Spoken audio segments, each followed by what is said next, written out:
शांति। ओम शांति। इस पुरुषोत्तम संगम युग पर बेहद के बाबा ने कोटों में कोई, कोई में भी कोई, ऐसे हम थोड़े से ब्राह्मणों को चुन करके अपना बनाया। बाबा ने हम बच्चों को अपना बना करके हमारा भाग्य उदय किया। भाग्य विधाता ने भाग्य को ऊंचा बनाने के लिए श्रेष्ठ कर्मों की कलम भी हर एक ब्राह्मणों के हाथ में दे दिया। उसके साथ साथ बाबा कहते हैं, मैं तुम बच्चों को आप समान बनाता हूँ। हमारा तो भाग्य उदय किया ही, परंतु बाबा ने हम बच्चों को मास्टर भाग्य विधाता बना दिया। खुद के भाग्य को जितना चाहिए उतना ऊंचा बनाओ। अनेक आत्माओं के भाग्य को भी श्रेष्ठ बनाने के लिए उनको भी कर्म गति को समझा करके उनको भी ऐसी शक्ति दो। बाबा के द्वारा जो युक्तियाँ मिली है भाग्य बनाने की, वो युक्तियाँ उन्हें याद दिलाओ और उनके भाग्य का भी उदय करो। आज हम लोग इस बात का विचार करते हैं। सबसे पहली बात लेते हैं कि चेहरा हमारा कैसा होना चाहिए, क्योंकि आजकल हम लोग देखते हैं कि बाप दादा हम बच्चों को ये बताते हैं कि बच्चे ज्ञान के द्वारा तुम बाप को प्रत्यक्ष करते हैं, योग के द्वारा वाइब्रेशन भी फैलाते हैं शांति के, परंतु उसके साथ साथ तुम बच्चों को देखने के बाद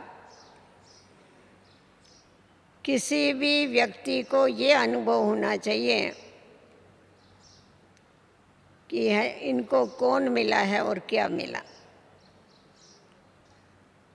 क्योंकि सबसे बड़ी जो सेवा है, बाप को प्रत्यक्ष करने का जो तरीका है, वो है हमारा चेहरा और हमारी चलन। कर्मों की सेवा ये बहुत बड़ी सेवा है। तो जिस प्रकार कोई रायल बाप के बच्चे होते हैं लौकिक में भी, उनके चेहरे पर से वो रॉयल्टी दिखाई पड़ती है। और हम ब्राह्मण तो रायल क्या, परंतु सर्वशक्तिवान बाबा के बच्चे होने के कारण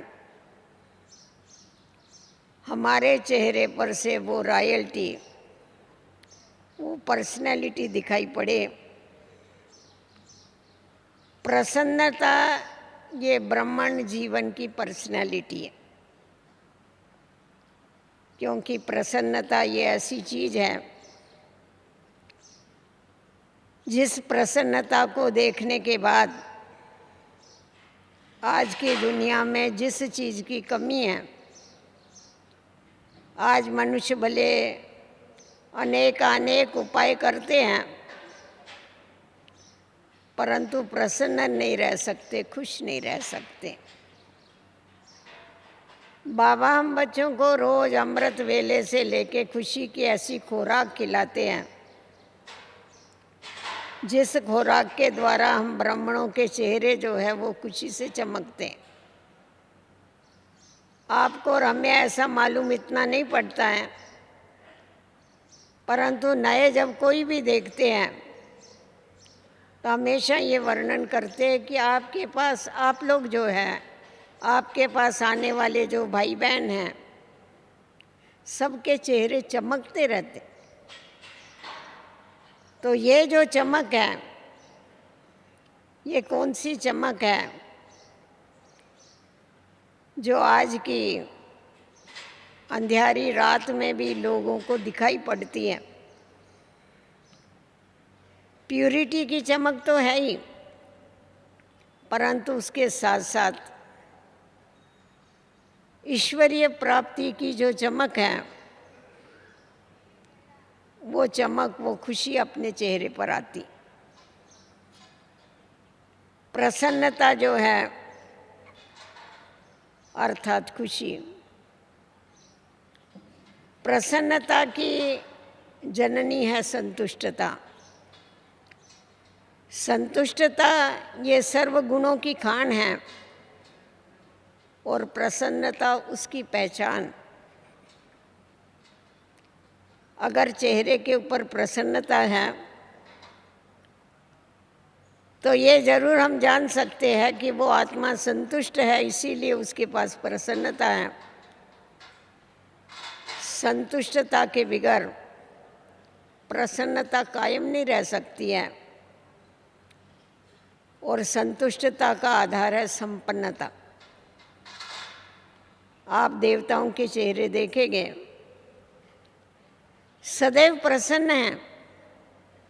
क्यों प्रसन्न है देवताओं के चेहरे? उनकी 8 जड़ मूर्तियों का दर्शन करने के बाद दर्शन से भगत भी प्रसन्न हो जाते हैं, क्योंकि वो आत्माएं संपन्न हैं। अप्राप्त नहीं कोई वस्तु देवताओं के खजाने में, जिसके कारण उनके चेहरे पर वो विपुलता, वो संपन्नता, वो प्रसन्नता दिखाई पड़ती। अभी हम खुद को जाने, जबकि ब्राह्मणों को देवताओं से भी ऊंच माना जाता और प्रैक्टिकल में हम ब्राह्मण देवताओं से ऊंच हैं, क्योंकि देवता ये दैवी संतान हैं और ब्राह्मण ये ईश्वरीय संतान। तो ईश्वरीय जीवन का जो नशा है, अगर वो सदैव हमारे पास है तो उससे हम सदैव प्रसन्न, सदैव खुश रह सकते हैं। जितनी जितनी हमारी परिपक्व अवस्था होती जाती है, उसके आधार पर इच्छा मात्रम अविद्या बनते जाते हैं।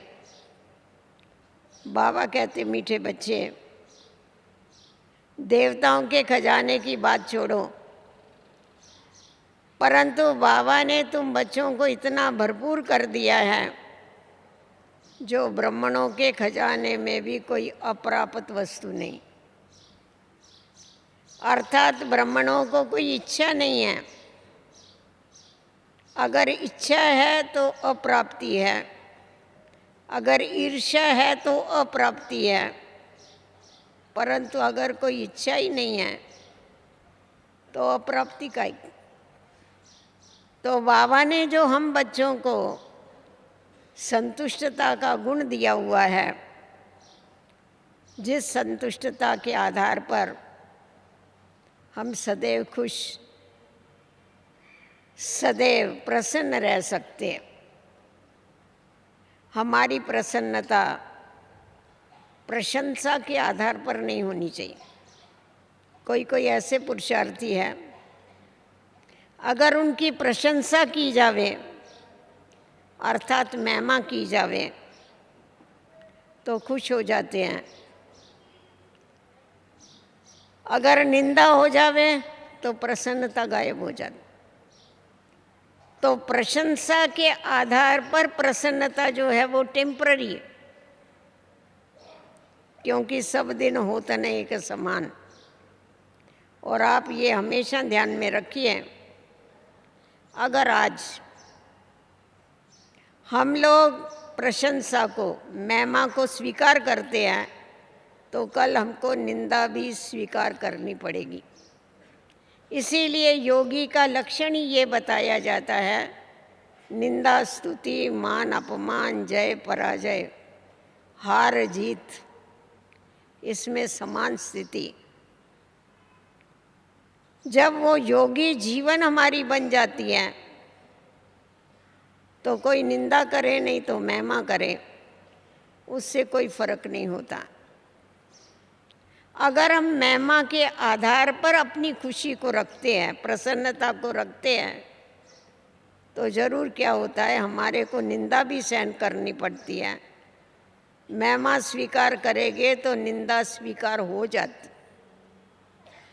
इसीलिए बाबा ने हम बच्चों को अपनी अवस्था को सदैव एक रस रखो, जैसे ब्रह्मा बाबा की जीवन देखी। बाबा को कोई फर्क नहीं पड़ता था कोई निंदा करे या कोई महिमा करे, कोई मान करे या कोई अपमान करे। बाबा ने कभी भी स्वीकार नहीं किया। सामने वाले की अगर जब हम कोई वस्तु स्वीकार नहीं करते हैं तो वो किसके पास रहती है? उसके पास ही रह जाती। कैसी भी परिस्थिति आई, किन्होंने कितनी भी निंदा किया, परंतु बाबा हमेशा अपनी ईश्वरीय मस्ती में मस्त रहे। एक बारी जब साकार बाबा थे तो कलकत्ते में एक पेपर वाले ने बहुत निंदा डाली। हमेशा निंदा डालता था, हमेशा निंदा डालता। तो कलकत्ते के अपने भाई बहनों को ऐसा हुआ, ये हमेशा निंदा ही डालता रहता है, कभी प्रशंसा डाल के ही नहीं देखी इसने, ब्रह्मा कुमारियों की कभी महिमा ही नहीं किया। तो सब वहाँ के भाइयों ने बहनों ने विचार करके उसके ऊपर केस करने का फाइनल किया कि इसके ऊपर केस किया जावे कि ये झूठी झूठी निंदा क्यों करता है। तो बाबा से पूछने बगैर तो कुछ नहीं करते थे। बाबा को लेटर लिख के पूछा, बाबा ये फलाना फलाना ये हमेशा निंदा करता है, तो इसके ऊपर क्यों नहीं केस किया जाए। तो बाबा ने उनको जवाब दिया, आज तक आपने ऐसा कहाँ दुनिया में देखा है कि बाप अपने बच्चे के ऊपर केस करता है? बच्चा बाप के ऊपर करता है पर बाप कभी बच्चे के ऊपर केस नहीं करता। तो मेरे तो बच्चे हैं ना, आप उसको लेटर लिख के भेजो, निंदा हमारी जो करे मित्र हमारा सो बने।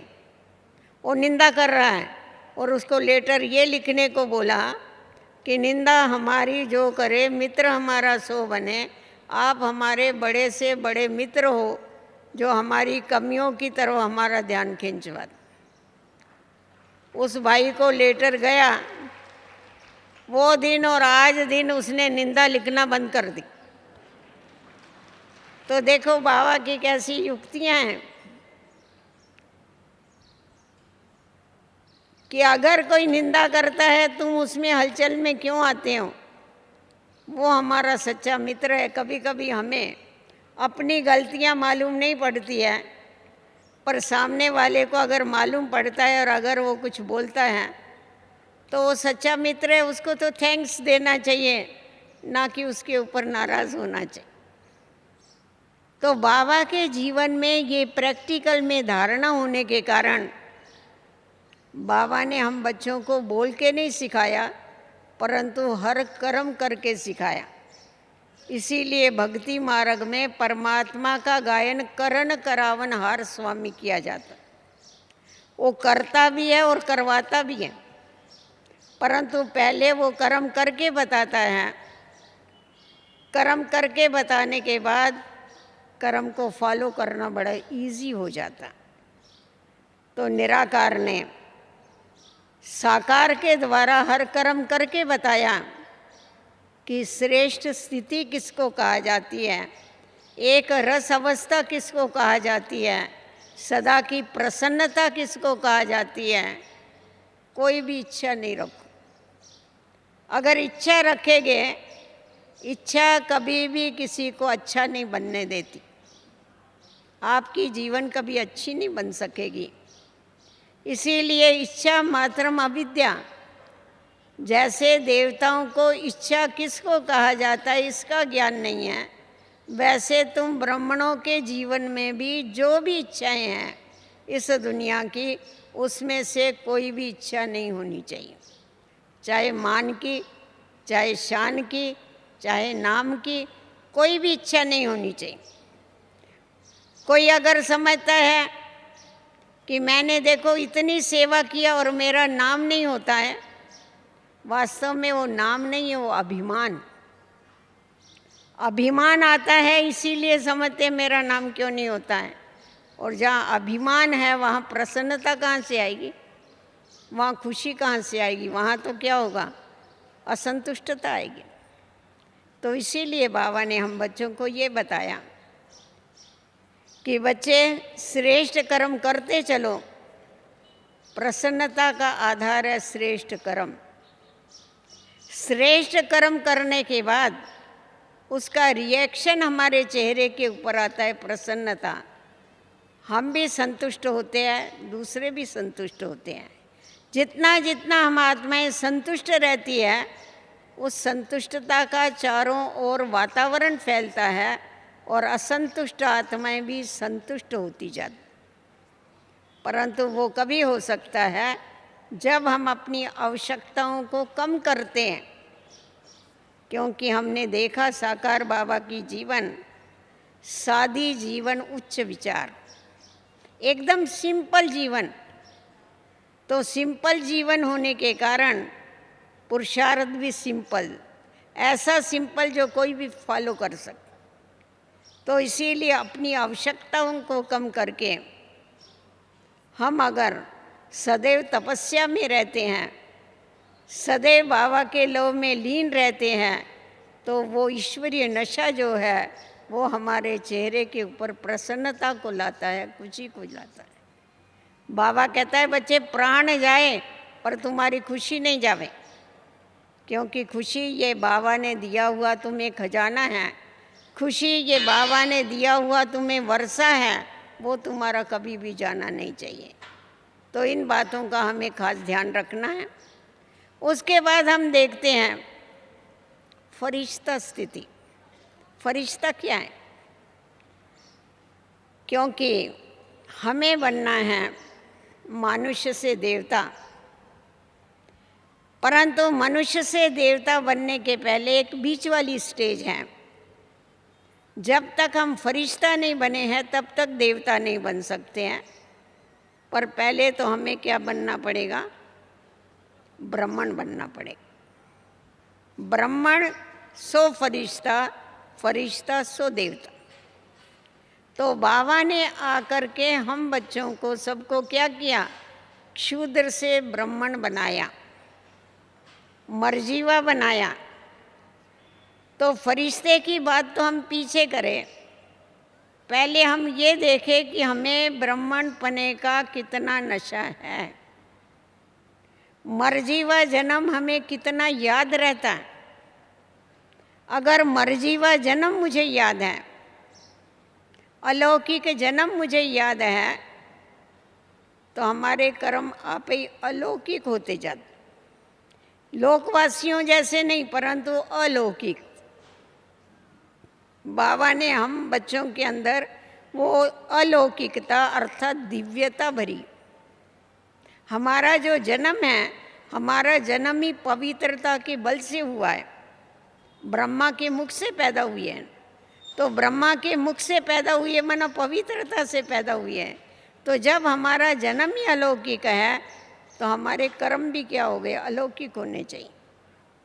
तो क्या ये सचमुच प्रवृत्ति में रहते हुए, कार्य व्यवहार में रहते हुए, अज्ञानियों के साथ रहते हुए क्या ये याद रहता है कि मैं ब्रह्मा मुखवंशावली ब्राह्मण हूँ?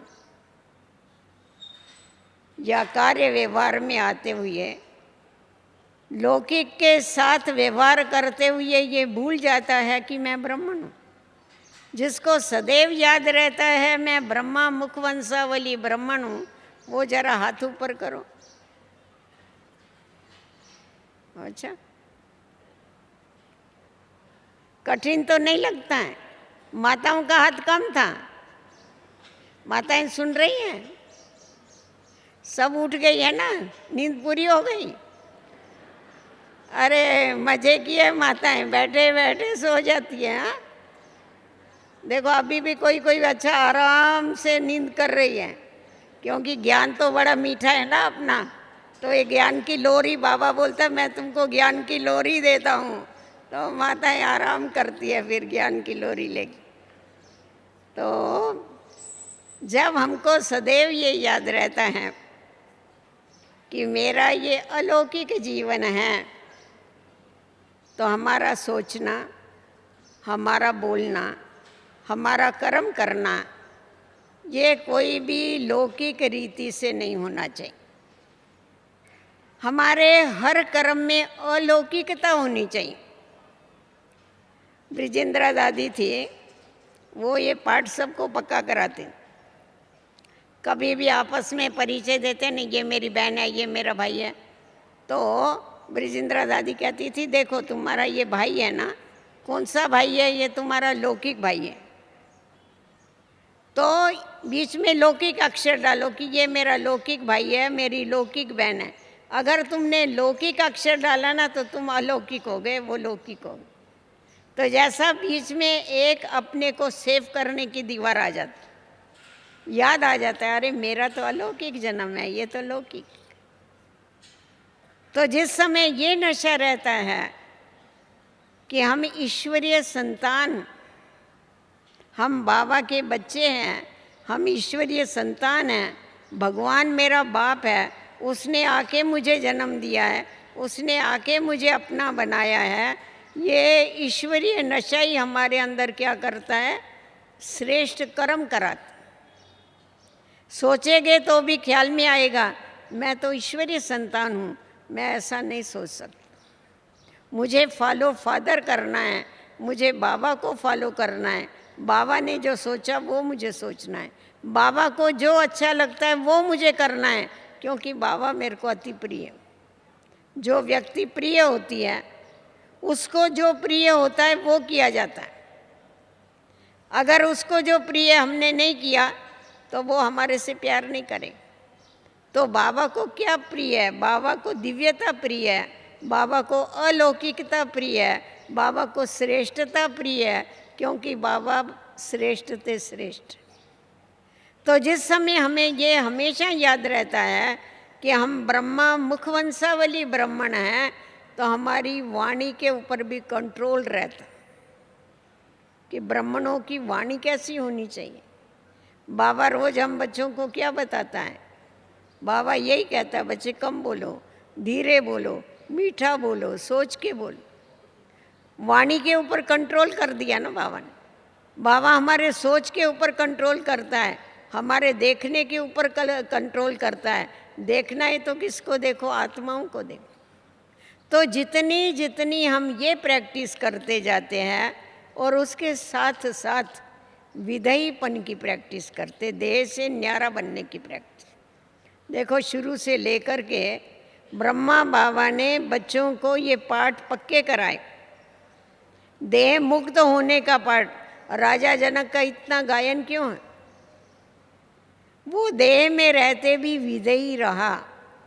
विधेयी अर्थात आत्माभिमानी, देह से न्यारा रहा, इसीलिए आज तक उस राजा जनक का गायन किया जाता।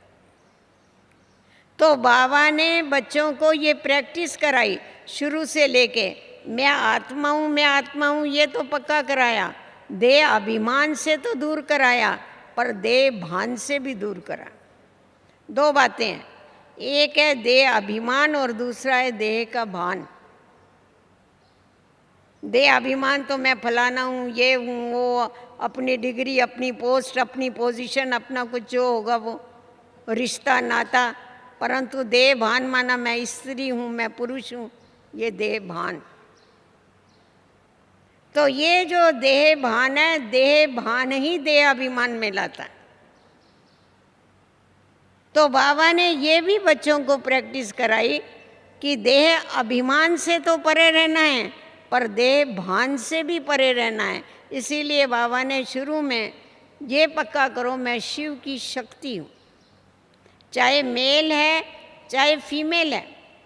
मैं पुरुष हूँ ये जो बुद्धि में बैठ गया, पुरुष है तो रोब आएगा, पुरुष समझेगे अपने को, तो अपने को अगर फीमेल समझेंगे तो डर आएगा। इसीलिए बाबा ने ये पक्का कराया, मैं शिव की शक्ति हूँ, सब आत्माएं मेरी सजनी हैं, सब आत्माएं शिव की शक्तियाँ हैं। तो ये जो अभिमान है, मैं विष्णु चतुर्भुज हूँ, विष्णु चतुर्भुज में दोनों भी आ गए, स्त्री भी आ गया, पुरुष भी आ गया। तो ये देह अभिमान से, देह भान से जितना जितना हम परे होते जाते हैं, उतना उतना आत्मा का भान हमारे को पक्का होता जाता है। और जितना जितना आत्मा का भान पक्का होता है, आत्मिक स्थिति हमारी पक्की होती है, हमारी दृष्टि में परिवर्तन आता जाता है। देखो, आप जब भी पहले दिन बाबा के पास आए और आपको जब भी ये समझ मिली कि आप देह नहीं परंतु आप आत्मा हैं, इस समझ के बाद क्या हो गया? आपकी दृष्टि परिवर्तित हुई, आपकी स्मृति परिवर्तित हुई। जिस घर से आप आए थे वापस उस घर में गए तो आपका देखने का नज़रिया बदली हो गया। कहते जब नज़रिया बदली हो गया, नज़ारे आप ही बदली हो जाते। वो आत्मिक दृष्टि, रूहानी दृष्टि, सुखकारी दृष्टि, गुणग्राही दृष्टि आत्मा के भान से क्या होती है? पक्की होती जाती। तो बाबा ने ये बच्चों को पक्का कराया कि पहले अशरीरी बनने का तुम अभ्यास जब करते हैं, देह से अलग होने का अभ्यास जो है, देह से अलग होने का अभ्यास ही क्या करता है? तुम्हारे को सब पुरानी बातों को भुला देता है। फरिश्ता किसको कहा जाता है? फरिश्ता उसको कहा जाता है जिसका देह के पुराने संबंध, देह के नाते रिश्ते, वस्तु पदार्थ, देह की दुनिया, जिसका किसी के साथ भी रिश्ता नहीं है, वो है फरिश्ता। तो हर एक को ये चेक करना है कि हमारा रिश्ता किसके साथ है। गायन क्या करते सभी? मेरा तो एक गीत गाओ, मेरा तो एक शिव बाबा, दूसरा नहीं कोई, ऐसा ही गाते हो ना? या ऐसा गाते हो, मेरा तो शिव बाबा और भी कोई कोई? देखो, ये किसी को अच्छा नहीं लगता है सुनने को, समझते नहीं। मेरा तो एक शिव बाबा है, दूसरा नहीं कोई। जब मेरा तो एक शिव बाबा है, ये जिस समय हम बोलते हैं मुख से, उस समय हम चेक करते हैं अपने को कि मेरा तो सचमुच एक ही शिव बाबा है, दूसरा कोई नहीं। देखो, ये एक ही संगम युग ऐसा है जिस संगम युग पर सारे कल्प में एक ही बारी बाबा इस सृष्टि पर आता है। बाबा आके हमारे साथ सारे रिश्ते जोड़ता है, हम उसके साथ सारे रिश्ते जोड़ते हैं। बाबा हर एक रिश्ते की क्या करता है? हमारे को भासना देता। बाबा ने कहा ना, देखो तुमको जो चाहिए वो बनाओ। इसके पहले मुरली चली थी, अव्यक्त मुरली, उसमें था ना, चाहिए तो तुम माँ बनाओ, तुम बाप समझो उसको, अपना सखा बना लो, अपना बंधु बना लो, जो चाहिए वो आपको, आपकी जिसके साथ अटैचमेंट है ना, वो रिश्ता आप बाबा के साथ जोड़ो, आपकी अटैचमेंट टूट जाएगी। आपको जो रिश्ता खींचता है ना, आपकी बुद्धि को खींच रहा है रिश्ता, वो उसके साथ जोड़ो।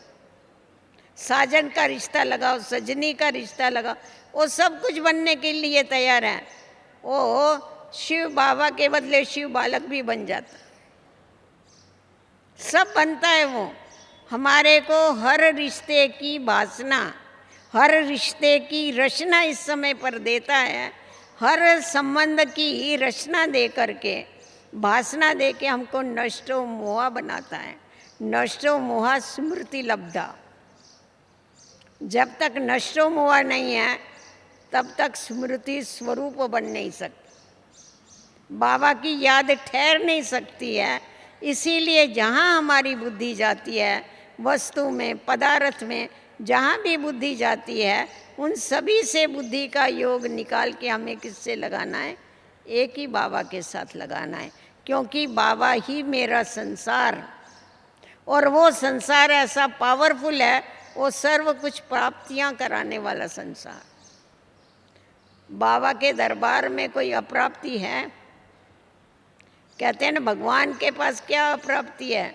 उसके भंडारे भरपूर हैं। आपको जो चाहिए वो लो, देंदा दे लेंदा थक पाए। देने वाला देता है, पर लेने वाले लेते लेते थक जाते हैं। गलती किसकी है? लेने वाले की गलती है, देने वाले की तो गलती नहीं। तो हम कितनी झोली भरते हैं उससे, ये हमारे ऊपर। तो जिस समय हमारे को ये नशा रहता है, ईश्वरीय प्राप्ति का नशा, ईश्वर के द्वारा जो कुछ मिला है उसका नशा, इन सब बातों का नशा जो है वो हमारे को पुरानी दुनिया से अलग करता जाता। अभी बाबा तो हमको एकदम टॉप पर चढ़ाता है कि तुम्हें विक्रम विनाश करके क्या बनना है? सतो प्रधान बनना है। उसके लिए अपनी स्थिति को क्या बनाओ? बीज रूप की स्थिति बनाओ, आत्मिक स्थिति में स्थित रहो। अभी परंतु हमको कर्म में भी जरूर आना। तो कर्म योगी बनने के लिए बाबा ने हम बच्चों को बड़ी अच्छी युक्ति बताई है कि बच्चे तुम्हें क्या करने का है? तुम्हें डबल लाइट बन करके चलना। कर्म करने के लिए देह तो चाहिए ना, परंतु ये स्थूल देह के बजाय तुम ये ध्यान में रखो कि मैं आत्मा भी लाइट हूँ और मैं लाइट स्वरूप आत्मा इस लाइट के कार्ब में पड़ी। तो जितना जितना तुम ये बुद्धि में रखेंगे कि मैं डबल लाइट हूँ। लाइट का दो अर्थ होता है ना, एक तो लाइट का अर्थ होता है प्रकाश, और एक लाइट का अर्थ होता है हल्का। हल्की चीज़ कहाँ रहती है? हल्की चीज़ नीचे नहीं रहती है, ऊपर उड़ती। बाबा हमारे को क्यों कहता है देह के भान में नहीं आओ? क्योंकि ये जो देह है, देह किसकी बनी हुई है? 5 तत्वों का पुतला है ना, मिट्टी की बनी हुई है ना। आत्मा जब शरीर छोड़ती है तो इसको ये मिट्टी किस में मिल जाती है? मिट्टी मिट्टी में मिल जाती। तो आप देखो, मिट्टी जो है, पृथ्वी जो है, पृथ्वी में कौन सा आकर्षण है? आप कोई भी चीज़ ऊपर फेंको, पृथ्वी क्या करती है? उसको नीचे खींचती है। गुरुत्वाकर्षण है उसमें, वो अपनी तरफ आकर्षित करती। तो ये जो देह है ना, ये मिट्टी का पुतला है। आत्मा ऊपर उड़ती है तो वो क्या करती है? उसको नीचे लाती, बुद्धि को नीचे लाएगी। अगर देह का भान होगा तो ये मिट्टी खींचेगी अपनी तरफ। इसीलिए बाबा कहते हैं इस मिट्टी के भान को पहले छोड़ो, देह के भान को पहले छोड़ो, देह के अभिमान को पहले छोड़ो। तो मिट्टी से न्यारे हो जाएंगे तो क्या हो जाएंगे? 1 सेकंड में तुम अपने घर चले जाएंगे, तुम्हारे वतन की तरफ चले जाए। तो इसीलिए अपने को हल्का करने के लिए अशरीरी बना करके हमें क्या करने का है? अपने को लाइट बना के मुझे एकदम हल्का रहना है। मैं आत्मा भी लाइट हूँ, मेरा ये शरीर भी लाइट। शुरू में बाबा हम बच्चों को हमेशा कहते थे, साकार बाबा कहते थे, बच्चे तुम्हें अव्यक्त वतन में आना है, तुम्हें अव्यक्त वतनवासी बनना है, तुम्हें फरिश्ता बनना है। हम कहते थे अच्छा ठीक है बनना है, पर ऐसा लगता था कैसा कि अव्यक्त वतन में कैसे जाएंगे हम? हमारे सामने तो बाबा बैठा हुआ था, हम क्यों जाएंगे अव्यक्त वतन में? हम तो सामने ही याद करते थे बाबा को। अव्यक्त वतन में जाने की बात ही नहीं होती, डिफिकल्ट लगता था। पर जैसे देखो पंछी होते, पंछी क्या करते? अपने बच्चों को जब भी उड़ना सिखाते, आपने देखा होगा, उसको चोंच मार मार के उड़ना सिखाते। उसके छोटे छोटे पंख होते हैं ना, वो थोड़ा फड़फड़ करता है, फिर गिरता है, फिर गिरता है, फिर उड़ाता है उसको। फिर धीरे धीरे क्या होता है, वो आखिर खुद उड़ करके ऊपर टहनी के ऊपर जाके बैठ जाती है वो चिड़िया। तो पंछी भी उड़ के वहाँ जाके पहुँच जाते। तो बाबा ने भी यही किया हमारे को, तुम फरिश्ता है, तुम फरिश्ता है, फरिश्ता है, डबल लाइट है कर कर के आखिर खुद फरिश्ता बन के वतन में बैठ गया। तो क्या हो गया, जब बाबा ही हमारा वतन में है तो हमारी बुद्धि कहाँ जाएगी? जहाँ बाप होगा वहाँ जाएगी। तो बाबा ने बच्चों को सहज किया कि बच्चे तुम बाबा के पास वतन में आके बैठ जाओ, अपनी बुद्धि को बाबा के साथ लगाओ और वतन में आके बैठ जाओ। कर्म करते हुए तुम ये ध्यान में रखो कि हम डबल लाइट। कर्म भी करो परंतु इस देह के अभिमान में नहीं आओ, देह के भान में नहीं आओ, इससे न्यारा होकर के कर्म करो तो तुम्हारे कर्म क्या हो जाएंगे, कर्म भी बहुत इजी हो जाएगा। भारीपन जो होता है वो क्या करता है, थकाता है, परंतु हल्कापन जो है वो क्या करता है, उड़ाता है। तो बाबा ने हम बच्चों को उड़ना सिखाया, फरिश्ता बनना सिखाया कि कर्म करते हुए इस अभ्यास की आवश्यकता है।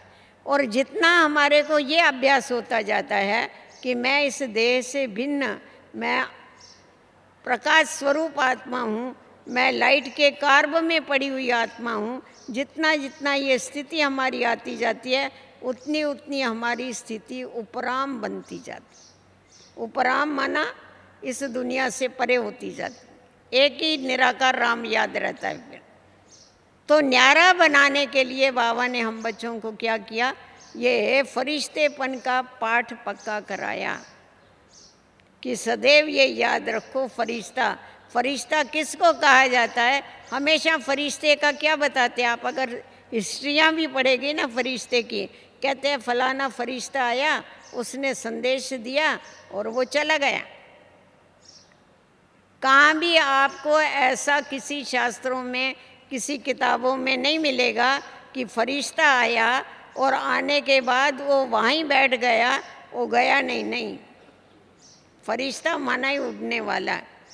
फरिश्ता माना जो जिसको लगाव नहीं है वो है फरिश्ता। उसका किसी के साथ भी लगाव नहीं है, वो आता है, ईश्वरीय संदेश देता है और चला जाता है। तो उसी प्रकार हमको ये देखना है कि हम फरिश्ता बन कर के, लगाव मुक्त बन कर के सबको बाबा का संदेश देने का काम कर रहे हैं। तो जितना जितना हम लगाव मुक्त बनेंगे, लगाव मुक्त बनने के बाद ही क्या होगे, हम अनेक आत्माओं तक बाबा का संदेश पहुंचा सकेंगे। अगर कहाँ भी लगाव होगा, लगाव होने के बाद झुकाव जरूर होता है। देखो हम चल रहे हैं, चलते चलते हमारा कपड़ा अगर किसी में अटक जाता है, लग जाता है, तो क्या होता है, आप आगे बढ़ेंगे, नीचे गिरेंगे, क्योंकि अटक गए ना। तो उसी प्रकार अगर हमारी बुद्धि कहाँ भी अटकी हुई होगी तो हम जितना जितना आगे बढ़ेंगे ना, उतना उतना वो हमारे को क्या करेगा, पीछे खींचेगा। और पीछे खींचने के कारण हम अपने लक्ष्य तक नहीं पहुंच सकेंगे। परंतु जब कि हमको बाप समान बनना है, बाबा जैसा फरिश्ता बनना है, प्रैक्टिकल में साकार बाबा को देखा, फरिश्ता क्या होता। बाबा में इतना हल्कापन था, आपको क्या बतावे, ऐसा जैसा कपूस के माप, ऐसा उड़ता चलेगा भी, ऐसा अभी अभी इधर होगा, अभी देखो किधर, अभी देखो किधर, सारा किधर किधर घूमता हूँ, एकदम न्यारा। और किसी बातों, दुनिया की कोई बातों में इंटरेस्ट नहीं। आप 2 दिन पहले भी बाबा की मुरली पढ़ी होगी, सुनी होगी। बाबा ने कहा, देखो बच्चे, ये बाबा पेपर पढ़ता है, हाँ, दुनिया का समाचार मालूम पड़े इसलिए पढ़ता है, सुना होगा ना। वो लास्ट में बाबा कुछ भी नहीं सुनता। पहले बाबा सुनता था, बाबा देखता था क्या है क्या नहीं। उसके बाद देखा जैसा जैसा बाबा की स्थिति अव्यक्त बनती गई, उस अव्यक्त स्थिति के नज़दीक पहुंचता गया, वैसा वैसा इन सब बातों से बाबा न्यारा होता गया, आवाज़ से एकदम परे। बाबा की यहाँ तक डबल लाइट की स्टेज हो गई थी, बाबा के कमरे में जाएंगे, किसी की ताकत नहीं होती थी आवाज़ से बोलने। जाएंगे बोलने के लिए, बाबा को कोई बात बताने के लिए जाए, पहले हम जाते थे, सारा समाचार सुनाते थे, बाबा हमने ये सेवा किया, ये किया, ये किया, बाबा बड़ा रुचि से सुनते थे। फिर उसके बाद जैसा जैसा बाबा आवाज़ से परे जाने लगा, एकदम अव्यक्त स्टेज के नज़दीक जाने लगा, ऐसा लगता था जैसा बाबा हमारे से बहुत दूर चला गया, ऐसा अनुभव होता। और जाकर के बैठेंगे, जो जाके बैठेगा वो भी लाइट हो जाएगा, वो भी बैठा रहेगा। बाबा फिर पूछता था, आखिर बच्चे कुछ बोलना है, मुख से ना भी नहीं बोलते थे, सिर हिला के उठ जाते। तो अव्यक्त स्टेज ये ऐसी है जो सामने वाले को भी व्यक्त से अव्यक्त कर डाल।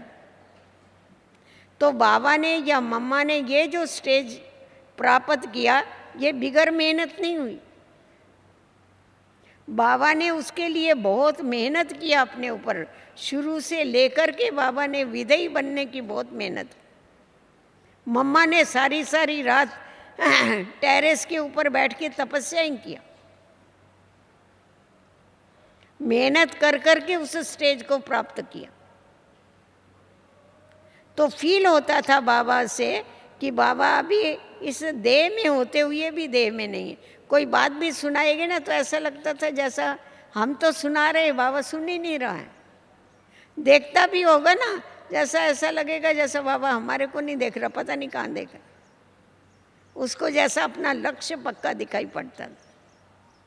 तो बाबा कहता है, बच्चे अभी तुम बच्चों को देखने के बाद ये तो सब तरफ फेमस हो गया कि ये ब्रह्मा कुमार और कुमारियाँ हैं, परंतु अभी तुम बच्चों को देखने के बाद लोगों को ये पक्का होना चाहिए कि ये तपस्वी कुमार और तपस्वी कुमारी।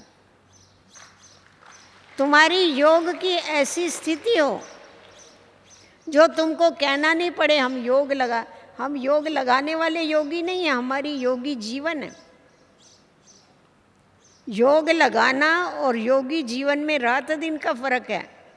योग लगाना माना योग टूटता है, लगता है योग टूटता है, उसको योग लगाना बोलते हैं। वो तो जो नए आते हो योग लगाते हैं, योग टूटता है उनका। पर जो पुराने हो गए उनका भी योग टूटता रहे तो योगी जीवन कभी होगा।